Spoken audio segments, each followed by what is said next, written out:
আমি কিছুই জানি না। যেইভাবেই হোক আজ রাইতের মধ্যেই ওরে শেষ করতে হইব। ওর কত বড় সাহস, ও আমার লগে পাঙ্গা লয়। আর তোরাও শুই না রাখ, কাজ যদি ঠিকঠাক মতো না হইছে তাইলে তোগো যে কি অবস্থা হইব সেইটা তোরা নিজেরাও ভাইবা কুল পাবি না। রাখলাম।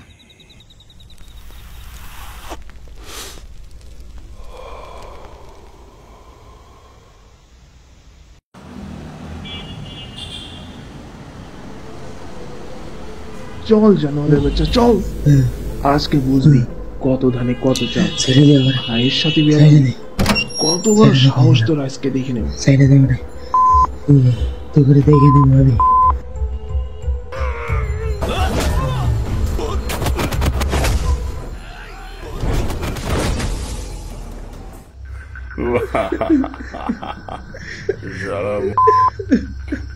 ভাইয়ের লগে বাঙ্গালস জাদা দিবি না মানে ধরো ভাবে জাদা দিব। কত বড় গলি যত, তুই ভাইয়ের নামে মামলা করতে চাস? এইবার বস ঠেলা খান।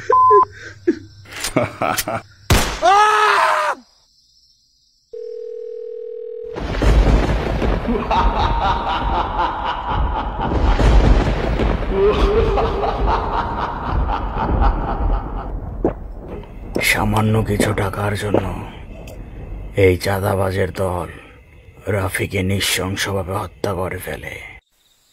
ভাই কিছু কি লাগবো? রাজধানীর বিনোদনের অন্যতম কেন্দ্র হাতিরঝিল ও ৩০০ ফিট সড়ক। দিনে ভিড়, আলো, নিরাপত্তা সবই ঠিকঠাক, কিন্তু রাত নেমে আসতেই বদলে যায় দৃশ্যপট। অন্ধকার আর ফাঁকা রাস্তার সুযোগ নেয় ছিনতাইকারীরা।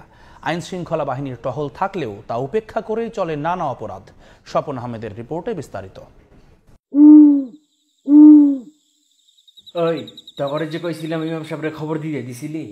ইমাম সাহেবরে আইতে কইছিলাম, কইছে রাইতে আইব। আর তগরে না কইছিলাম বাজারে যেতে, গেছিলি নাকি বাজারে? আজকে তো যাইবার পারি নাই, রাইতে মালডারে ফালাইয়া কালকে সকালতে যামুনে ভাই। আচ্ছা ঠিক আছে, তাইলে কাম কাজ ভালো মতো করিস।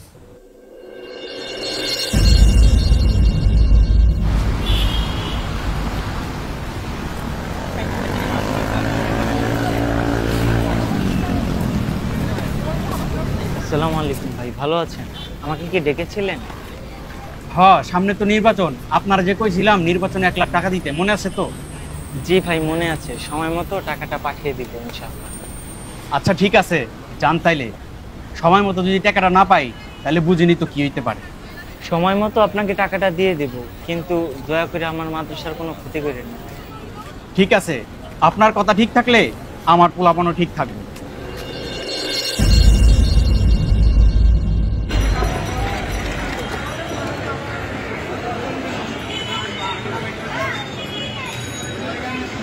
আসসালামু আলাইকুম ভাই, কি লাগবে আপনাদের? কি লাগবে বুঝোস না? চাঁদা লাগবে, চাঁদা দে। কিসের চাঁদা ভাই? আপনার জানতে এখান থেকে আমি কোনো চাঁদা দিতে পারবো না। জানোস না, কানের নিচে 2টা দিলে ঠিকই জানবি। বড় বড় কথা বস না, চুপচাপ চাঁদা দে। আরে ভাই বলছিলাম তো চাঁদা দিতে পারবো না, আর আমার কষ্টের রোজগারের টাকা আপনাদের দিতে যাবো কেন? আমি চাঁদা দিব না, দেখি আপনারা কি করেন। কি করবি দেখবি? ওই রাসেল বসরে ফোন দে তো। সবুজ এখন চল, পরে দেখে নি মনে হয়।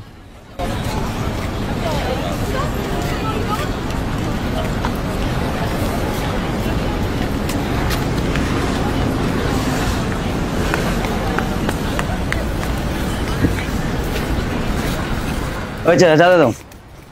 পরশু দিন না চাঁদা দিলাম, 2 দিন পর তুমি কিসের এত চাঁদা?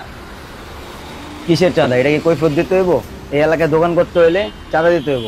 কথা না বাড়ায় তাড়াতাড়ি চুপচাপ চাঁদা দাও। এই নাও। সমাজের ফকির থেকে একেবারে শিল্পপতি পর্যন্ত কাউকেই ছাড়ে না এই চাঁদাবাজের দল। আর যদি কেউ চাঁদা দিতে অস্বীকার করে তাকে ওই রাফির মতো করে হত্যা করে, নয়তো আরো নৃশংসভাবে হত্যা করে।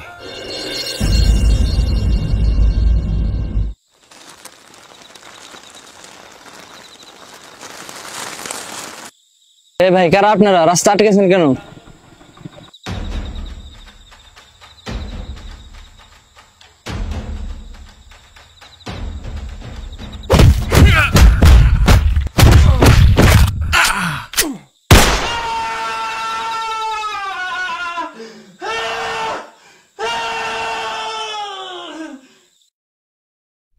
এটাই কি আমার স্বাধীন বাংলাদেশ, যে দেশের মানুষ স্বাধীনভাবে বাঁচতে পারে না, স্বাধীনভাবে চলতে পারে না, স্বাধীনভাবে কথা বলতে পারে না?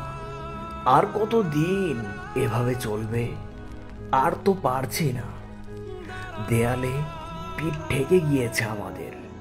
24-এর গণ অভ্যুত্থানের পর ভেবেছিলাম এবার হয়তো শান্তিতে বাঁচতে পারবো, হয়তো সব কিছু ঠিক হয়ে যাবে, নতুন কেউ আসবে, আমাদের মুখে হাসি ফোটাবে আর বলবে চাঁদার নামে লুণ্ঠন বন্ধ করো।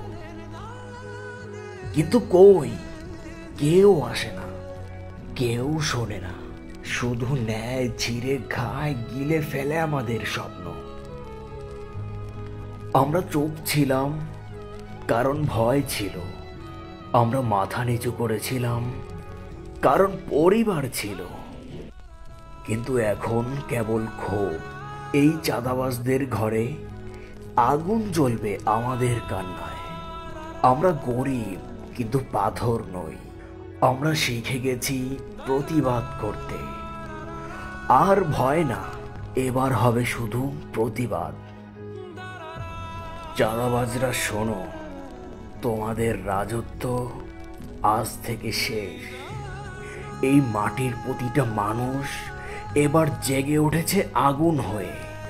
এবার প্রতিরোধ হবে।